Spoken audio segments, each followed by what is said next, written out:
Saudações cordiais terráqueos, como estamos? Então hoje eu vou apresentar para vocês a história de Carlos Eduardo Pires de Magalhães, de 40 anos, que morreu dentro de uma padaria no bairro de Ipanema, no Rio de Janeiro, no dia 27 de novembro de 2020. A história de Carlos Eduardo não é só mais uma história de um morador em situação de rua, que pede ajuda, não consegue ser ouvido e morre. Não é só mais um morador que acaba sendo invisibilizado, acaba sendo esquecido pelo poder público, pelas pessoas.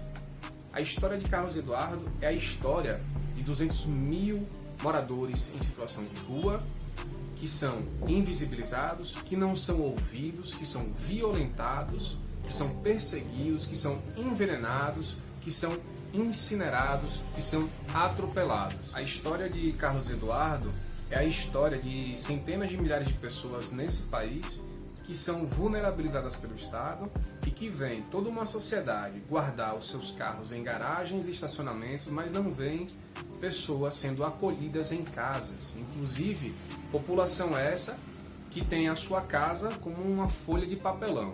A história de Carlos Eduardo é a história de tantos outros brasileiros que numa emergência precisaram pedir ajuda às pessoas, não foram ouvidos, morreram, e as pessoas acharam que esses tantos outros brasileiros pediam dinheiro. Quando Carlos Eduardo entrou na padaria, as pessoas acharam que ele estava pedindo dinheiro.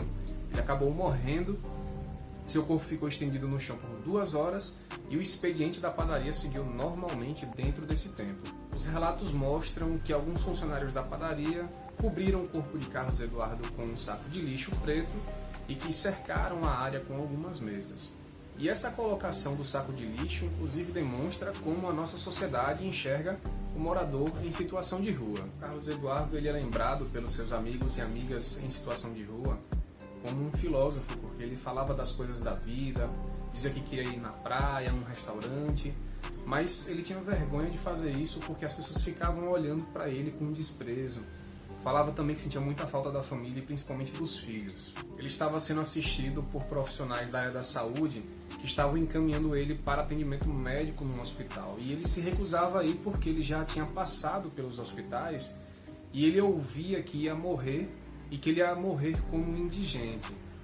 O Carlos Eduardo ele tinha 2 cães que eram atendidos por uma veterinária que levava doações de ração, inclusive as quentinhas que eram dadas ao próprio Carlos Eduardo. O seu último pedido antes de morrer foi que os seus amigos cuidassem dos seus 2 cachorros. Eu resolvi falar sobre o Carlos Eduardo que morreu e não pode ter a sua história esquecida, assim como milhares de brasileiros. E nós, se ignoramos e esquecemos todas essas histórias, é porque no fundo já morremos também.